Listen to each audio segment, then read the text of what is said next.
കഴിഞ്ഞ കുറച്ച് കാലങ്ങളായിട്ട് life is really stressful. Last December ജനുവരിയൊക്കെ സ്റ്റാർട്ടായത് മുതൽ ഈ സ്ട്രെസ്സിൻ്റെ എപ്പിസോഡും തുടങ്ങിയതാണ്.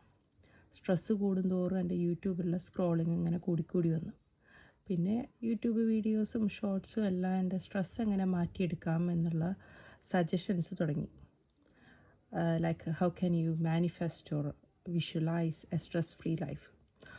പിന്നെ എന്താ, യൂണിവേഴ്സിനോട് ചോദിക്കും, യൂണിവേഴ്സ് നമ്മുടെ എല്ലാ പ്രശ്നങ്ങളും മാറ്റിത്തരും, universe is the best problem solver. അങ്ങനെ ഒരുപാട് സ്ട്രെസ് മാനേജ്മെൻറ്റ് സൊല്യൂഷൻസ് ഇങ്ങനെ യൂട്യൂബ് പറഞ്ഞു തന്നുകൊണ്ടിരുന്നു. അതിൽ ഏറ്റവും ഇൻട്രസ്റ്റിംഗ് ആയിട്ട് എനിക്ക് തോന്നിയത് ഒരു ഫുൾ മൂണിൻ്റെ അന്നുള്ള ഒരു ടെക്നിക്കാണ്. ഫുൾ മൂണിൻ്റെ അന്നൊരു റെഡ് ക്യാൻഡിലും പിടിച്ച് പുറത്ത് നിന്നിട്ട് യൂണിവേഴ്സിനോട് ചോദിക്കുക അല്ലെങ്കിൽ മാനിഫെസ്റ്റ് ചെയ്യുക how to solve the problem, അല്ലെങ്കിൽ if you want a car or if you want a house എല്ലാം അന്ന് ചോദിച്ചു കഴിഞ്ഞാൽ യൂണിവേഴ്സ് നടത്തിത്തരും. അപ്പം എൻ്റെ മനസ്സിങ്ങനെ പറയാൻ തുടങ്ങി, ഫുൾ മൂണിന് എന്തായാലും കാശ് കൊടുക്കണ്ട, അത് ഫ്രീ ആയിട്ട് കിട്ടും. പിന്നെ റെഡ് ക്യാൻഡിൽ, അത് കഴിഞ്ഞ ക്രിസ്മസ് ആയപ്പോൾ നമ്മൾ വാങ്ങി വെച്ചിട്ടുള്ളത്, അതും വീട്ടിലിരിപ്പുണ്ട്. ഒന്ന് ട്രൈ ചെയ്ത് നോക്കിയാലോ ഈ മാനിഫെസ്റ്റേഷൻ ടെക്നിക്ക് എന്നിങ്ങനെ പറഞ്ഞുകൊണ്ടിരുന്നു. അറ്റ് ദ സെയിം ടൈം എൻ്റെ സബ് കോൺഷ്യസ് മൈൻഡിൽ വേറൊരു ക്വസ്റ്റ്യനും കൂടെ ഇങ്ങനെ കടന്നുകൊണ്ടായിരുന്നു. ഞാനൊരു ക്രിസ്ത്യൻ അല്ലേ, ഈ മാനിഫെസ്റ്റേഷൻ ടെക്നിക്ക് എനിക്ക് ചെയ്യാൻ പറ്റുമോ, അതോ അത് എഗനിസ്റ്റ് ആണോ, എൻ്റെ സഭാവിശ്വാസങ്ങൾക്ക് എഗനിസ്റ്റ് ആണോ എന്നിങ്ങനെ ചോദിച്ചുകൊണ്ടിരുന്നു. മൈൻഡിന് വളരെ കൺഫ്യൂസ്ഡ് ആയതുകൊണ്ട് ഒരു തീരുമാനം എടുക്കാൻ പറ്റിയില്ല. തീരുമാനം എടുക്കാത്തതുകൊണ്ട് തന്നെ ഞാൻ ഫുൾ മൂൺ വന്നു പോയോ എന്നൊന്നും നോക്കിയില്ല. അതിങ്ങനെ, പക്ഷേ ആ ക്വസ്റ്റ്യൻ എൻ്റെ മനസ്സിലിങ്ങനെ കിടന്നുകൊണ്ടേയിരുന്നു. ഇത് എന്നെപ്പോലെ ഈ സിറ്റുവേഷനിൽ കൂടെ ആരെങ്കിലും കടന്നു പോയിട്ടുണ്ടോ, യൂണിവേഴ്സിനോട് ചോദിക്കണോ അതോ കർത്താവിനോട് ചോദിക്കണോ എന്നതൊരു വലിയ ക്വസ്റ്റ്യനായിട്ട് ഇങ്ങനെ കടന്നു പോയിക്കൊണ്ടിരിക്കുക.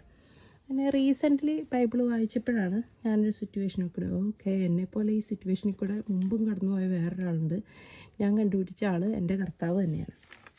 ഒരുവിധം ക്രിസ്ത്യാനികൾക്കൊക്കെ അറിയാവുന്ന ഒരു ബൈബിളിലൊരു പാർട്ടാണത്. മത്തായിയുടെ സുവിശേഷത്തിൽ കർത്താവ് 40 days ഫാസ്റ്റിങ്ങിന് ശേഷം ഹി വാസ് റിയലി ഹംഗ്രി. അപ്പോൾ പിശാച് അല്ലെങ്കിൽ ഡെവിൾ ജീസസിനെ ടെംപ്റ്റ് ചെയ്യാൻ വേണ്ടിയിട്ട് ആ സമയത്ത് വരുവാണ്. കാരണം ഒരാൾ വളരെ ഹംഗ്രി ആയിട്ടിരിക്കുന്ന സമയത്ത്, അല്ലെങ്കിൽ അവർ സ്ട്രെസ്ഫുൾ സിറ്റുവേഷനോട് കടന്നുകൊണ്ടിരിക്കുന്ന സമയത്താണ് ഈ ടെംപ്റ്റേഷൻസ് എല്ലാം പോസിബിൾ ആവുന്നത്. അത് ഡെവിളിനും വളരെ നന്നായിട്ടറിയാം.